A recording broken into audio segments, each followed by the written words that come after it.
Mate, did we watch a thing this week? Yeah, we did.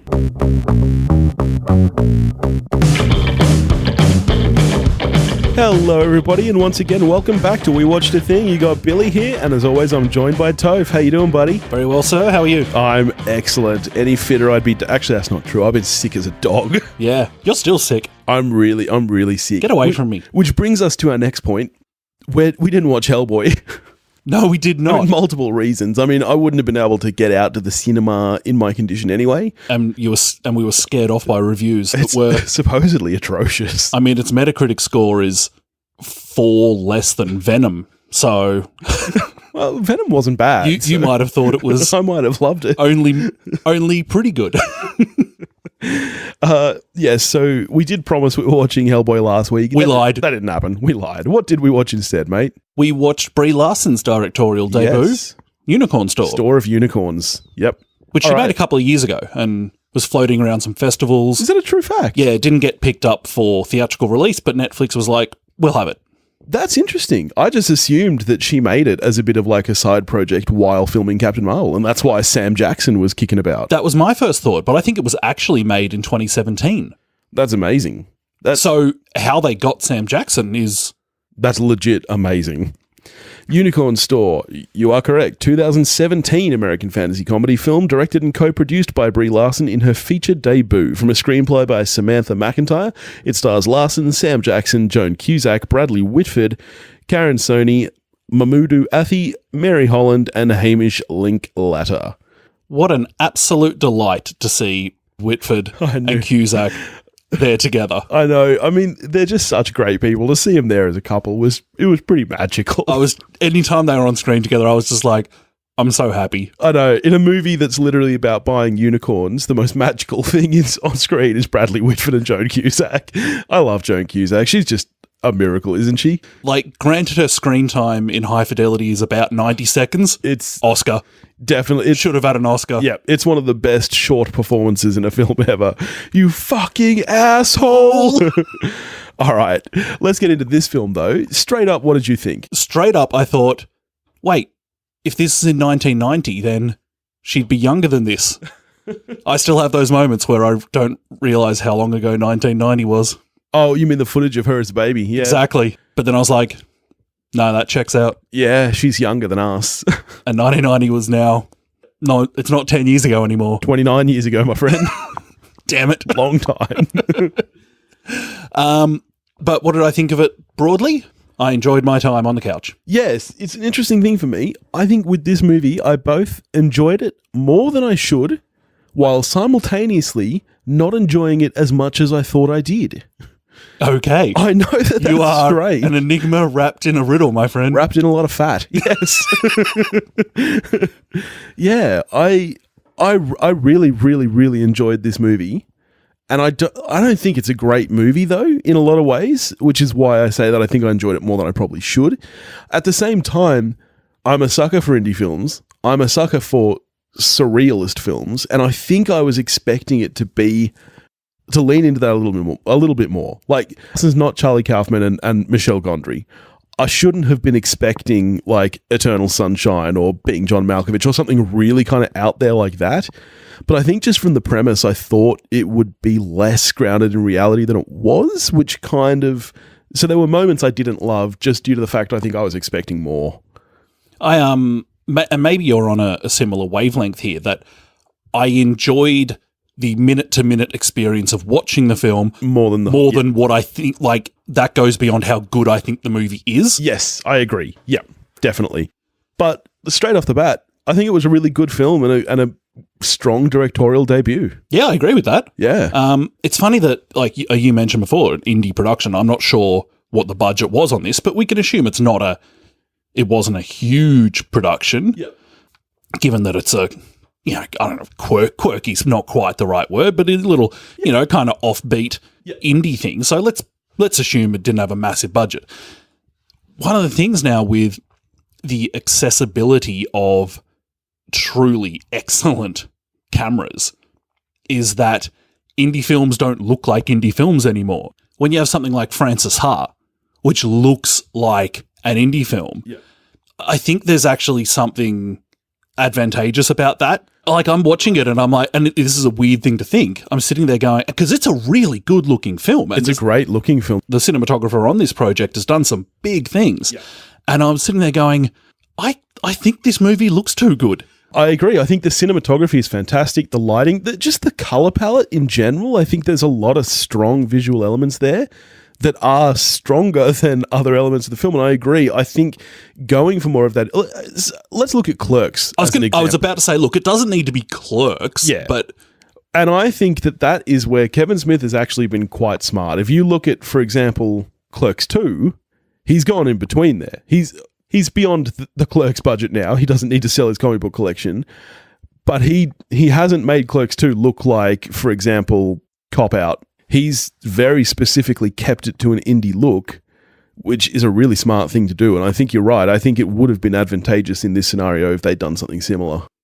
Maybe the most enjoyment I get out of the film is just sitting there having the dialogue hit me. I love a lot of the little interactions. Things like when Brie Larson when her character rolls into the hardware shop and she just blurts out this, "I'm in the market for some lumber." And something about the scene and her delivery, I just find utterly delightful. Yes. Delightful is, I think, probably the only word to really describe this movie, is that it is a delightful experience. Yeah. When she takes... when she shows off, she's trying to show off the unicorn store. Yeah. And she says, "Don't be scared." And he says, "Well, I wasn't before you said that." Yeah. Yeah. And I think you're right. I think the dialogue is great, but also the acting across the board in this is fantastic. Brie Larson, I adore her. She just is so charming, and it's amazing to me to watch this film and see her play up more of that kind of fun side, which you don't get a lot of in Captain Marvel, and when it does shine through, it is really endearing. But it's amazing to see that difference in performance here, where she's not trying to be that hard ass. And yeah, she's just so delightful. And I loved Jack, the hardware store guy. I thought he was Virgil. Sorry, Virgil. I'm thinking about the gag at the start of the movie where she says, "You look more like a Jack or a fox." Yeah. Yeah, I was about to say, I actually badly want to be friends with Kit and Virgil. Yeah. I badly want to be friends with them. Yep, I get that. I don't need to be part of the conversation. I can just be this weirdo sitting there at the table, just enjoying the fact that I'm there with them. Yeah. That'd be fine. Yep. Also in the cast, I thought Hamish Linklater was hilarious as Gary. As the boss? The arch creeper. Yeah. Yes. Yeah, he was very funny, actually, and he had a lot of funny dialogue too. That scene where they first meet, and he was like, "Did you Google my name before you started here? Someone with my same name has done some very bad things." He's such a dick. Yeah. But he leans into it brilliantly. Yeah, and it's moments like that for me that I really enjoy, where this film really just grips its nails into that complete surrealism, where it's like, we're not trying to portray a real workplace here. This isn't over the top. None of the characters are quite like, they're the moments of the film that I really loved, when it was just like, we are being quirky. I think if it had kept that tone through the whole film, I think I would have liked it more.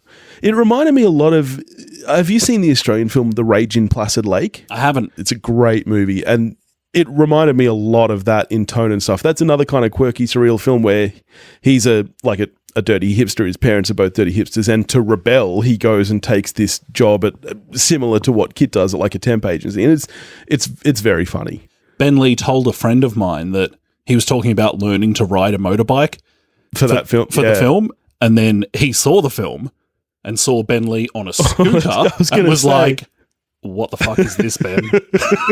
That's not a motorbike. What is it you were struggling with?" Isn't it funny, though, how when you see someone on a motor scooter in a movie, you know it's a quirky movie? That's true. It's like Garden State. You see him riding that little motor scooter with the sidecar, you're like, I know what this movie is now. Yep.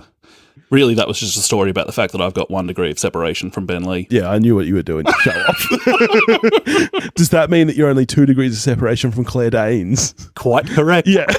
Actually, that friend, when Ben Lee told my friend that story, just to make this all about me now, via my friend. I think I know where you're going. I think I've heard this before. They were backstage at a Ben Lee gig because he was dating Ben Lee's cousin, and Claire Danes was there too. Am I dreaming about some story? Was this friend... I want to say that they were invited to a dinner party at Claire Danes' house or something that never actually happened. Am I dreaming this? I think you're making that up. I want to say there's something about Claire Danes' birthday involved. No? That was a dream. I'm just making this up. That was a dream. Crazy. But Ben Lee's not in this movie. No, he's not. Though he wouldn't be completely out of place. Wouldn't be out of place. I was really surprised. Like, we've touched on them a little, but I was really surprised when Bradley Whitford popped up. But they were so wonderfully cast as her parents, and the dynamic that they had with Kit was really, really wonderful. Like, you knew that they cared about her, and you could see why she conflicted with her parents, and yet you could feel the love. It was a really nice dynamic. And I like that moment in the scene when they're out on camp. Yeah. When she's been saying, "Don't you realise this is all a load of rubbish?" Yeah. And he says, "Yeah, we know. Yeah. We thought we knew the parents, and it turns out that, like Kit, we didn't completely get them." Yeah. And it was a nice little scene. I tell you what honestly does need a lot of mystical, I don't know if help's the word, intervention, upright vacuum cleaners. Why are they even a thing? Yeah. She's right to go full magic on them, because to make that in any way a desirable object. Yeah. Upright vacuum cleaners are the worst. You know what she was right to do was to go full Ghostbusters on it, strap it on your back. That's how a vacuum cleaner should be, my friend. So evenly weight distributed. You just walk around, don't feel a thing. It's like wearing a backpack. That's how they should be. Upright vacuum cleaners. Oh, upright are just as bad as the stupid little wheelie things, you know? That's what I got. Mine's awesome. Oh, I got one of them too. It does a good job. Doesn't mean it's fun to use. If you strap it on your back and you feel like a Ghostbuster, it's instantly more fun. I thought about using it yesterday. Didn't. You chose right. Like, instantly more fun to pretend you're a Ghostbuster. Anything strapped on your back is more fun than not strapped on your back. Tell you how good Brie Larson is. Yep. And maybe because I haven't seen Room, I have a high opinion of Brie Larson, but maybe I didn't realise quite how good she is, because she makes talking to a unicorn work. And it's actually really emotional. I cried at the end. I bet you did. I cried in that final scene where she's talking to the unicorn. Fun fact, also, the woman that she passes on the street outside who's on her way to now get the unicorn, screenwriter. Oh, is that right? Yeah, that's Samantha McIntyre who wrote the film. Oh, that's cool. Yeah. What would your store be? I was going to ask you this too. That was one of my first notes. How fun are we? Yeah, so what if you could tangibly buy happiness, what would it be? I did it yesterday. What'd you buy? I was at the microbrewery. Happiness comes right out of the tap. Your unicorn store would be like Willy Wonka's chocolate factory, but for beer. Yeah. You just like swim around in rivers of beer and splash about. Fizzy lifting drink. Yep. It's real. Yep. It exists. It's out there. Alcohol will fix your problems. I reckon mine would be like the Nintendo shop. So yours is tangible as well. Well, I've got mine. Yeah. It'd be nice if I didn't have, like, if it was just handed to me by Sam Jackson, who was like, yo, motherfucker, have this. That'd be great. Also, your kids won't interrupt. Yeah. Yeah. Well, that's the unicorn store, is a place you can just go for like 5 days straight and not have kids. One of the reasons I think my minute-to-minute enjoyment of the film goes beyond how good I think the film is that I'm not entirely sure I'm on board with this being in any way helpful for Kit. Okay. That's an interesting thought. Like, there's a fair part of me that's like, actually, Kit, grow up. Yeah, I understand that. I mean, the film is definitely a coming-of-age film, and I think it's very heavily about, you know, for lack of a better I hate this term, but it's about millennials, you know, who were raised in the 90s and, you know, truly believed that you could get what you wanted. You're amazing. You're the best. Yeah. You can have anything you want. Which I actually... Not true. Well, I actually disagree with the whole idea that even happened. I don't think that's quite what happened with millennials. Like, I know where people are coming from when they talk about the snowflake thing. I don't think that's exactly right. That's actually kind of the message at the end, is that you can't buy happiness. Buying a unicorn doesn't fix your problems. So, yeah, I'm okay with the message. Like, I don't think the message is that having a unicorn will fix all of her problems. She thinks it will, and she learns that that's wrong. Yeah, you make a good point. It does get turned around right at the end. Yeah. But I suppose, yeah, just the entire time that we're on the journey with her, I'm not actually with her. I'm like, Kit. See, I think for me, the thing that stopped my enjoyment of it as a fool, which is when I was talking about that surrealism thing, I'm not sure I needed to see the unicorn. It's funny because the movie plays it so straight in a lot of ways that I never questioned that the unicorn was real. I just felt like I knew it was, just like Kit did. And so to me, the aspect of the script that works the least is that later third where she finally actually tells people, hey, I'm getting a unicorn. And her parents and Virgil are like, no, you're not, you're crazy. To me, that's the bit that works the least because it doesn't lend into what I'm feeling about Kit. I don't think Kit's crazy. I never questioned that the unicorn is real. So I wish that it had leaned a little bit, like not played it so straight that you believe it. Do you know what I mean? I understand what you're saying. It's a complete odds with my experience. With the way you felt about it. From our first scene with Sam Jackson, I'm like, this ain't real.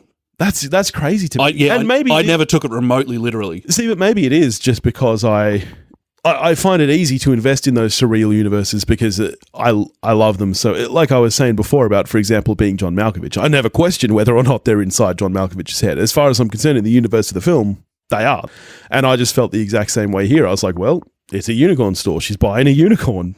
Good for her. But for me, that actually, I suppose it does feed into, I think the scenes work well when she's telling people because they're like me. Because okay. Well, that's interesting then that we kind of have the same feelings, but from the complete opposite perspective. Yeah. Interesting. And like, I feel for, in that scene with Virgil, for instance, where she tells him, I feel for her telling Virgil and I feel for Virgil being told. Yeah. Which is credit to the film. Yeah, I think that they were both fantastic actors. In fact, that scene in particular where they are in the diner and she tells him, and just his facial expression alone, you can see him kind of drop and be like, what is going on here? Let's talk about Sam Jackson. It's kind of great casting, and at the same time, it feels very out of place. And yet I thought he does embody what the owner of a unicorn store would be, I feel. I wouldn't say the performance particularly works for me. I don't think it's bad. No. But look, if I was the casting director, probably not the direction I'd have gone. Well, see, this is why I just assumed that it was like a side project, like in downtime while filming Captain Marvel. Because I was like, otherwise, it's a weird choice to go out of your way and say, hey, let's cast Samuel L. Jackson. Yeah, it is weird. It is very, very weird. Yeah, yeah, like you said, he's fine in the scenes, but it does feel very strange. I don't find Jackson mystical or magical. I mean, it is mystical how he manages to look about 25 when he's in his late 70s. That's a fair point. There's a lot of mystical things about him. Yeah. He probably drinks unicorn blood. He must. He's doing some Harry Potter shit. That's how the last unicorn died. Yeah. Well, here's a question, because we kind of touched on it already where we were talking about, the themes about buying happiness and stuff. Do you think that his intention was ever actually to sell her a unicorn? Or do you think that his point was to teach her that you don't need one? Do you think that's why he's got all these tasks that she has to do, for lack of a better word, first? I think the subconscious part of her mind that is the Sam Jackson character... So you still don't think he's real? No. Even though Virgil himself sees the unicorn at the end? Correct. You still you think he's just joining in on the hallucination, or you think that he's not, like, that's all out of the realms of reality for the viewer? That section of the film I would read more as just a kind of a non-literal telling of Virgil buying into Kit, right? The person. So for me, the segment of her brain that is Sam Jackson. We all have that. Oh, definitely. We want to scream people. About 4 times a day in my head, I just go, motherfucker. Because I think there's a part of her brain that obviously very much wants it to be real. Then maybe there's like a little defense mechanism against it going, actually, no, you need this. This is what you actually need, is these things. Yeah, okay. Not a unicorn. Which doesn't exist. Okay, so what every person needs then is a good relationship with their parents and a unicorn stable. So if I do those 2 things and some hay. And someone as cool as Virgil to help you out with it. That's true. I want a Virgil in my life. We all do. You're my Virgil. Thanks, mate. Thanks for Thanks for sending that back my way. You're not who I would call to build something. You'd be like, I'm pretty busy with the Nintendo. I build lots of things. You're being very quiet. I'm a little offended. I'm just saying, I've got like other friends who have literally built their houses. All I'm saying. Yeah. Okay. So you're not saying I'm bad. You've just saying you've got other friends who are better. Yes. Yeah. All right. That's fair. Okay. So we kind of have similar opinions, but very different opinions. How are you scoring this? I enjoy it. Happy I watched it. Not amazing. 6 out of 10. Yeah. Okay. I'm a 7. I loved that it was exactly 90 minutes. Yep. Like bang on 90. As you know, that's my dream duration. 90-minute film with Brie Larson. You can't get better than that. I would have been happy if it was just 90 minutes of Brie Larson just sitting there. Not even talking. Just sitting in a chair. I don't need to know the details. But no, I think it was a really, really strong directorial debut. As I said, for me, it could have done with either more or less surrealism. Either pick one and just lean right into it. Go full batshit Charlie Kaufman, or just play it a little bit more straight coming of age story. But I really, really enjoyed it. Do you know who else was great? The other person in the office that does the presentation with her. Yeah, she was. I don't know her name. Yeah, but fantastic. And the guy who does the presentation with her, the delivery guy, is Dick from Veronica Mars, which I know you haven't watched Veronica Mars because you think Kristen Bell is an old woman. It's not a fact. You've said that so many times. It's not a fact. This is, oh, come on. So you rag on me for not liking Elizabeth Debicki being tall, but I bring up something you've said several times in the past. And you're like, no, that's not true. But that's not what I've said. Oh, really? Yeah. Tell me what you think of Kristen Bell. I think Kristen Bell is talented and gorgeous. Now you're saying she's gorgeous. I've never not said that. What I've said that you fail to grasp, apparently, is that I think Kristen Bell looks like, let's say when Kristen Bell was 22, yeah, she looked like someone who was actually in their mid-30s, but so good looking that they still look like they're 22. I'm going to take that on board next time I see Kristen Bell and think about that. You do that. Okay. You're basic. But anyway, he was hilarious, mostly just because he seemed like he was playing his character from Veronica Mars, because obviously he's a high school student then. So thinking about him 20 years later as a delivery guy was great. Means nothing to me. Means nothing to you. Hopefully it means something to someone. I'm just nodding. So all in all, it's a recommend. It's a recommend? Yeah. What are we going to do next week, buddy? Next week? Keeping on the indie train? I don't think so. What are you thinking of? Endgame? Yes, Endgame. That's right. Little movie. We are lucky. Brie Larson. I still haven't seen her in a trailer at all. I'm assuming that there are new trailers that she's in. Yes, I have seen her in a trailer. Because the only trailer I've seen was the first one, which isn't very good.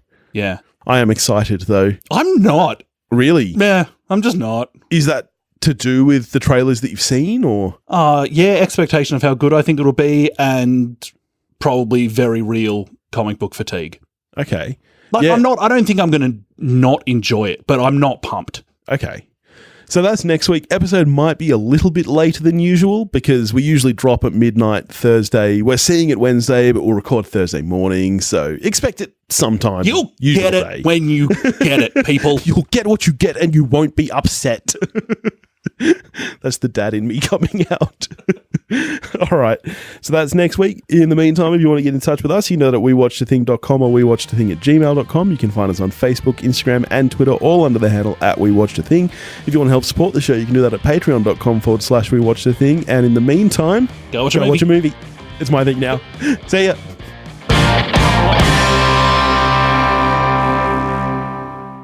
Is this an animal rights thing?